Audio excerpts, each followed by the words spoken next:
welcome to your romance oracle and tarot report. This is the Peace Dealer. Thank you very much for ordering this, and thank you very much for your patience. I enjoy these tarot and oracle card reports, so I'm definitely looking forward to your feedback. I got the oracle deck. Let's see what we got for ya. So, already getting right off the bat to start with the significator card. I usually do that before the romance. Oh, let's get it. Okay, I like that. So, the significator that we have is quite accordingly with the Ten of Swords as an underlying theme, saying as an indicator, this individual is probably at the lowest point in his or her life or their life, and they're ready to, of course, step into not so much even a new beginning, but there's really nowhere lower they can go. This doesn't even mean that they have to be in a horrible place in their life. They could just be in a position where they're ending a difficult situation, letting go of some baggage, or letting go of an old thought process. And the card that we have is the Two of Swords. So this doesn't necessarily even give us a court card. Normally if you get a knight or a king or any other kind of card, it'll give us insight into that actual archetype. This seems to be more mental attributes that might even apply more to an archetype across other people. But Two of Swords, once again, is talking about someone who's very closed off. They're not necessarily opening their heart. They might be giving the silent treatment. So I think this might open up as they process this. This could also suggest that maybe they're not open. You may not even be able to notice them. But with this will give you an idea of who to recognize, especially if it's someone in your corner or in your life that you have met or haven't met yet that exhibits these qualities and attributes. That being said, let's get into the actual reading. So we do have Justice. Two of Swords is Moon in Libra, and the Ten of Swords is Sun in Gemini. So this underlying theme is justice. Justice is this yin and yang. This lets me think that this is you balancing divine counterpart partnership.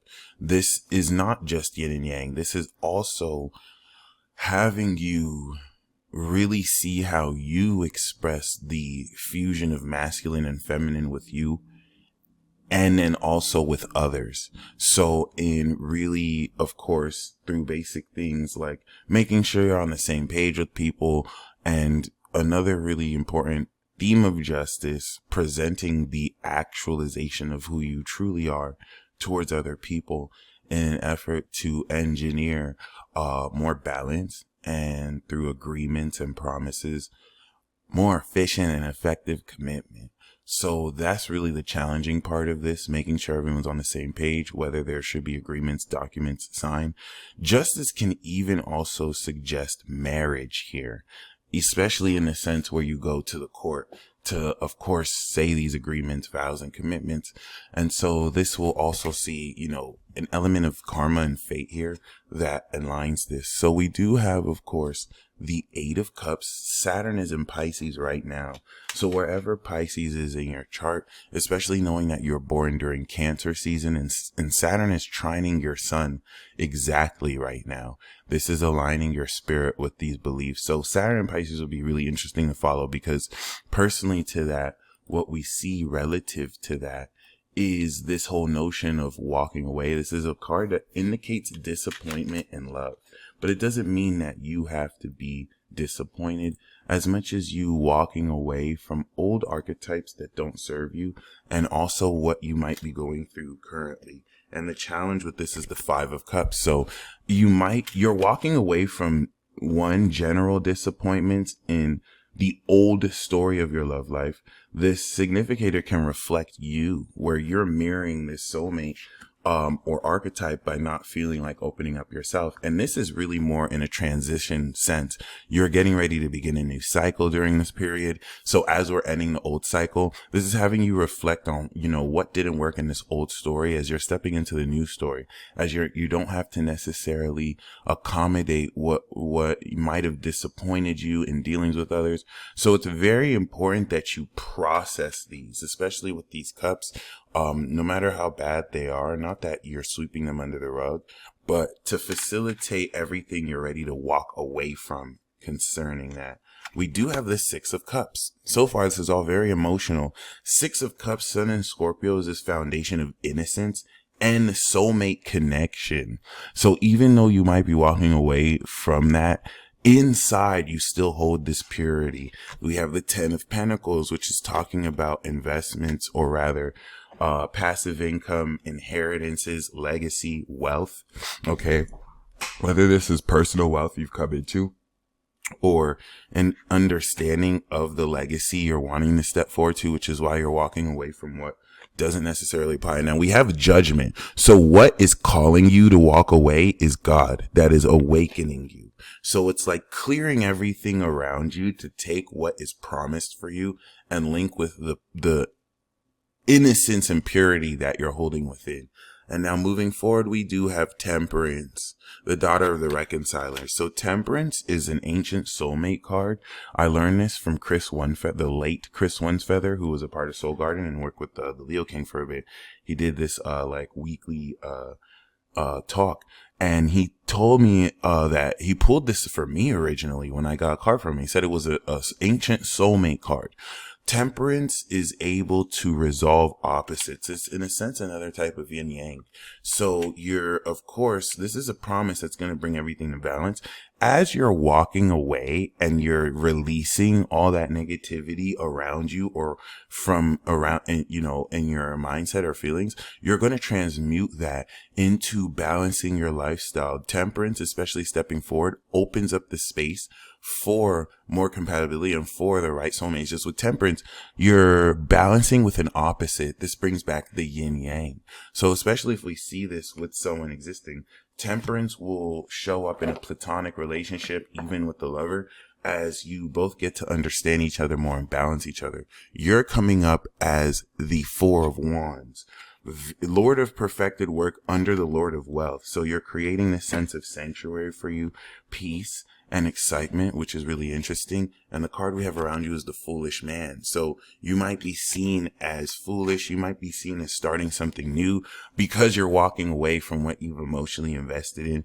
And that doesn't have to even really relate to romance. This could be around everything in your life. And now the guidance here is the Seven of Wands, which is so interesting. Lord of Valor. It's saying don't back down, which implies that you are executing some level of persistence that will help assist in what direction you're moving in. So as you step forward with the Temperance and bring things in greater balance, whether this is actually the archetype of your soulmate, which could be an alchemist, or this is you really processing how to really nice. I like that illustration. Temperance has Scorpio on one side and Capricorn, and in the middle of that is Sagittarius. So it's taking the physical and tangible and it's showing you the meaning.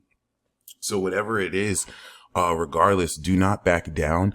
Eight of Cups has a lot to do with soul searching. So as you really awaken, embrace this. And the outcome we have is the Five of Swords. So there's miscommunication that's going to be brought up. There's this sense of conflict that will be exercised. And I do think that this can really be more with the environment around you so that you can reclaim this, especially with the Seven of Wands. This brings more meaning to the Five of Swords, where you're not fighting for nothing.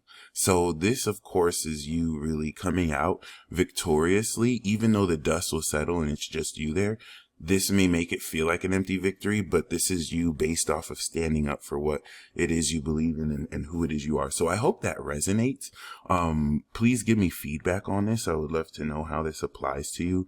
But this is a very, very interesting reading, and I appreciate it because it's not really gumdrops and roses. It's not necessarily, and you live happily ever after and found your soulmate. It's really isolating hardcore issues within you and around you.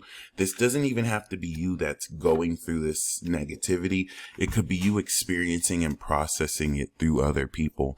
So I think this is going to really bring up any blockages or challenges that can now be effectively dealt with properly, as they should be. And if we look at the horseshoe spread, we do see the Six of Wands. Underlying theme here is you coming into great victory or coming into popularity. Nine of Wands is the sense of perseverance that's having you really use your experience for discernment. 10 of Wands is the next one over, thinking that this burden might start to get heavy and you're going to hold a lot of stress by having to maintain this perspective. Oh, I love this. Unexpectedly though. So the first card was your present. 9 of Wands. The next card is what you expect. You expect this to add to your burden, but unexpectedly, your dream comes true. You gain this inspiration, and I feel like this is going to happen this or next week because this isn't far into the future. This is what will kind of remind you that you want to continue to tap into that purity and innocence within, and this is why you want to stay, like, not back down, because you do have this favor here that's going to unexpectedly come through. And I once again make your dreams come true. This is falling with the Queen of Swords. I feel like this is you as the star reclaiming your divinity and then moving forward so much more sharp, with someone's head in your hand that you cut off and being in a position to be more focused and direct. And then we do have the Ace of Swords. The Queen of Swords coming from the Ace of Swords is you mastering your mind and then producing a new thought. So we literally see a 180. We see this kind of like stress, and boom, all this stress unexpectedly releases and really kind of emboldens you to move forward a lot more focused and independent, so that whether you're single or not, you're a lot more clear and direct on what's going on. I love this message. Okay. It kind of brings a lot more clarity and light to the main message here, despite what's going through. Remember how the outcome was the Five of Swords, and now in the far future and future are the Queen of Swords, and then the far future is the Ace of Swords. So this is once again victory here through speaking your truth against the odds. All right. So we're going to close this off with the romance oracle cards. So we do have express your love. Go ahead and make the romantic gesture. Now the cards we have are wedding. This situation involves marriage. Worth waiting for. Divine timing is at work in your love life. And finally, playfulness. To recapture romance, allow your inner youthful spirit of fun to shine. I hope you enjoyed this report. Once again, definitely looking forward to your feedback. And until next time, peace.